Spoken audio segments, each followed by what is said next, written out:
May mga pauwi na Pilipino galing Israel at Iran na nagpasaklolo matapos maipit sa gantihan ng mga airstrike ng dalawang bansa. Nakatutok si Dano Tingkungko.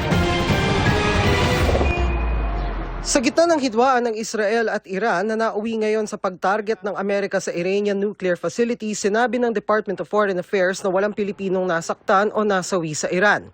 1,200, almost all are members of Iranian families, meaning nag-asawa na... Remember, you would remember, sir. Pero may mga nagpasaklolo. Ayon sa DFA, posibleng sa Huwebes dumating galing Iran ang 6 na OFW at 2 turistang naipit sa gulo. Halos 20 naman ang nagpahayag ng intensyong umalis ng Iran. Tinatrabaho na raw ng DFA kung paano sila maililikas. Sarado kasi ang airspace ng Iran at Israel at tanging komunikasyon lang palabas ng Iran ang nakalulusot. Na-announce namin na first batch na ng few OFWs should be leaving for Iran through Turkmenistan. Kasama sa mga inaayos daw ng DFA na mapayagan ding sumama sa repatriation ng mga asawa ng mga Pilipino na Iranian pero may Filipino nationality.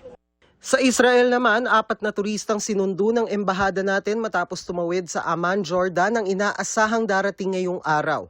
Bukas naman inaasahang darating ang nasa 26 na OFW at 1 turista. Sa kabila ng sitwasyon, ayon sa DFA, nananatili ang Alert Level 3 sa Israel at Iran.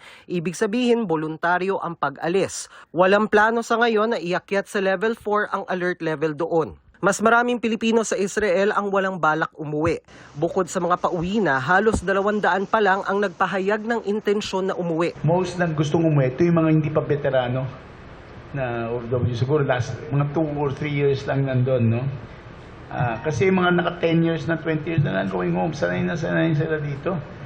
Lahat ng uuwi, bibigyan ng kaukulang tulong kabilang ang psychosocial counseling, livelihood scholarship at ano pang ibang mga kailangan.